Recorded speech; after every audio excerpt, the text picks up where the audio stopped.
नाज़रीन, बदीन ज़िले में सारियुनि जो बम्पर फसल लहण शुरू थींदे ई मुनाफ़ेख़ोर वापारियुनि ऐं कारखानदारनि सारियुनि जा अघ घटाए छॾिया आहिनि, जंहिं ख़िलाफ़ आबादगारनि ऐं हारियुनि एहतजाजी मुज़ाहिरो करे धरणो हयो।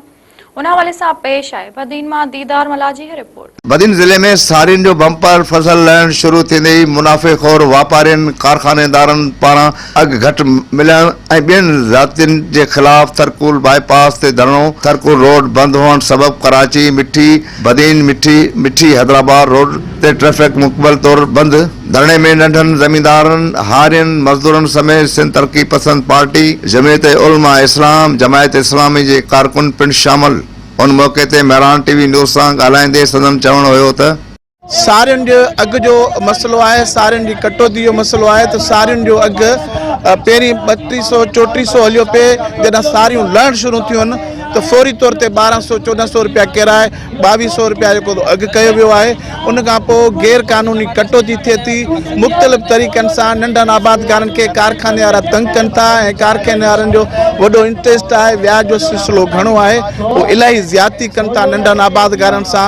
ज़िले इंतिज़ामिया को नोटिस कोन पियो थिए। MPA साहिबान जेके लाताल कनि, MNA साहिबान जेके लाताल कनि। अॼु खां 20 ॾींहं अॻु में 3400 3500 रुपया जो सारियुनि जो मणो हाणे वञी 2200 ते 2100 ते पहुतो आहे। तमामु घणो ज़ुल्म आहे, वॾा नुक़सान थी रहिया आहिनि हारियुनि आबादगारनि खे। घटि में घटि सारियुनि जो रेट 4000 रुपया हुजणु खपे, जीअं ग़रीब माण्हू पंहिंजी गुज़र सफ़र करे सघे।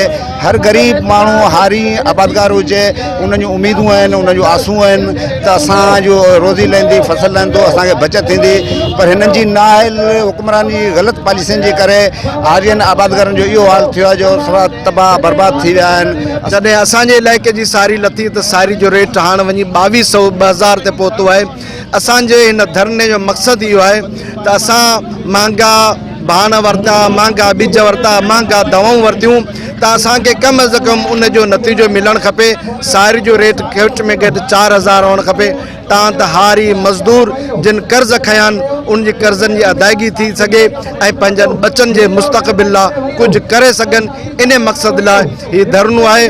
त असां मुसलसल बदीन ज़िले जे मुख़्तलिफ़ शहरनि में एहतजाजी मुज़ाहिरा ऐं धरणा हणी रहिया आहियूं, पर अफ़सोस इंतिज़ामिया पारां को बि उन ते क़दम नथो खयो वञे। जॾहिं त इंतिज़ामिया पारां सदन कन ते का बि जूं न सुरी। हिननि जो चवणु हो त असांजा मुतालबा हल न कया विया त असां DC ऑफिस अॻियां एहतजाजी धरणो हणंदासीं। कैमरामैन ज़ुबैर जुणजो सां दीदार सरमल्ला, मेहरान टीवी न्यूज़ बदीन।